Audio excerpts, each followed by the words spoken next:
So guys, if you own a VXE or ATK mouse, and you've been dealing with firmware update failures, or your mouse just gets stuck in sleep mode and refuses to respond, I know how frustrating that is. And honestly, the fix is easier than you think.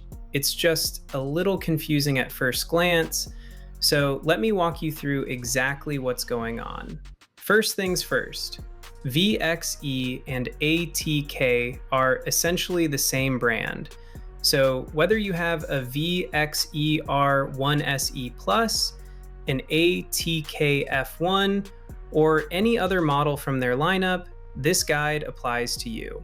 Now, the main reason your firmware update is failing, and this is the part most people completely miss, is that VXE and ATK mice actually have two separate firmware components.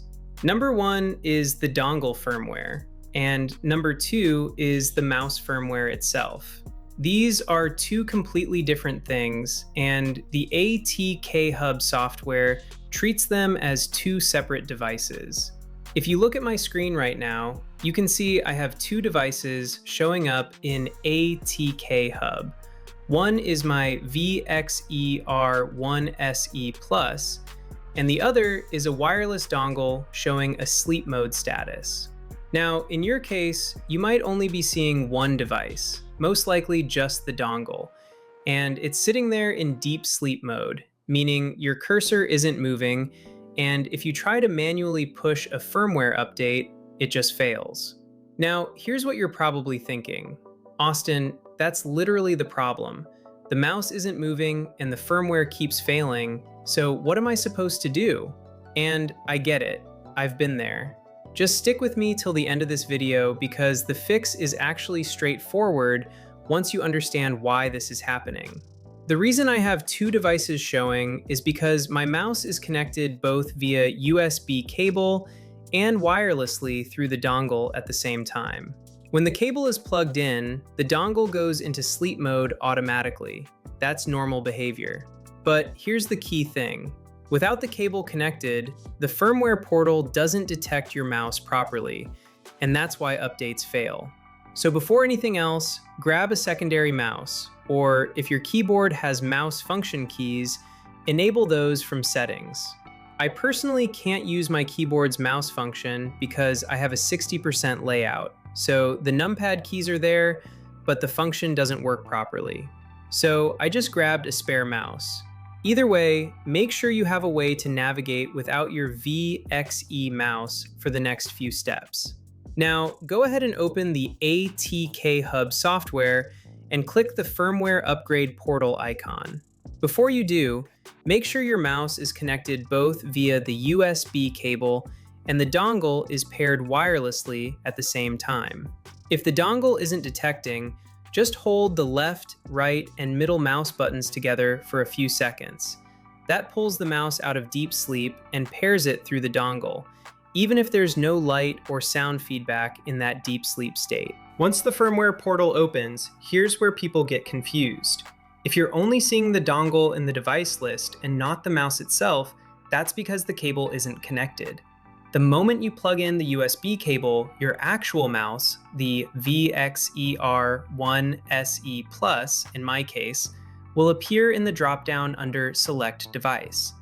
Now, wait, why does the cable matter if I'm trying to update wirelessly? The firmware portal needs the wired connection to detect and flash the mouse correctly. The dongle alone in sleep mode isn't enough for the update process. Go to the dropdown, select your mouse model, not the dongle, and you'll see the available firmware versions, both current and new. In my case, the dongle firmware for the R1SE Plus hasn't received an update since launch, so it's not showing anything for the dongle. That's completely fine, just focus on the mouse firmware. Now disconnect your secondary mouse and use the Tab key to navigate to the Install button. Once the Install button is highlighted, you'll see a blue outline around it, just like on my screen. Press Enter to confirm. The firmware will begin downloading directly into your browser's memory, and a guideline window will appear at the same time. Keep the USB cable connected throughout this process. Use Tab, Enter, and the arrow keys to navigate. Do not use your mouse clicks here. The third screen in the guide will also mention updating the dongle firmware, but if yours hasn't received an update yet like mine, you can skip that part entirely. Keep pressing Tab slowly until the Start Flashing Firmware button gets highlighted, and as soon as it does, press Enter. A prompt will pop up with the option to Load Device, shown as $R on screen. Press the R key on your keyboard. An HID device selection window will appear, showing Update Boot Device. This just means your mouse has entered boot mode for the flash, which is completely normal. Here's a small tip.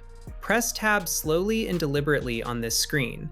The highlight moves fast, so slowing down gives you just enough time to catch it on the Update Boot Device option. Once it's highlighted and turns blue, press Enter to select it. The prompt will close automatically, and the authorization box will come back one more time. Press Enter again to confirm, and within a few seconds, the firmware flash will complete. It does depend slightly on your internet speed, but it's a small file so it goes through quickly. And that's it. You'll see firmware upgrade successful on screen, and your mouse is ready to go. One last thing, if a dongle firmware update does show up for your model in the future, do the mouse firmware first using this exact method, and then repeat the same process for the dongle update separately afterward. Both need to be done individually. If you have any questions at all, drop them in the comments and I'll get back to you. It's your Austin, and I'll catch you in the next one. Take care, bye.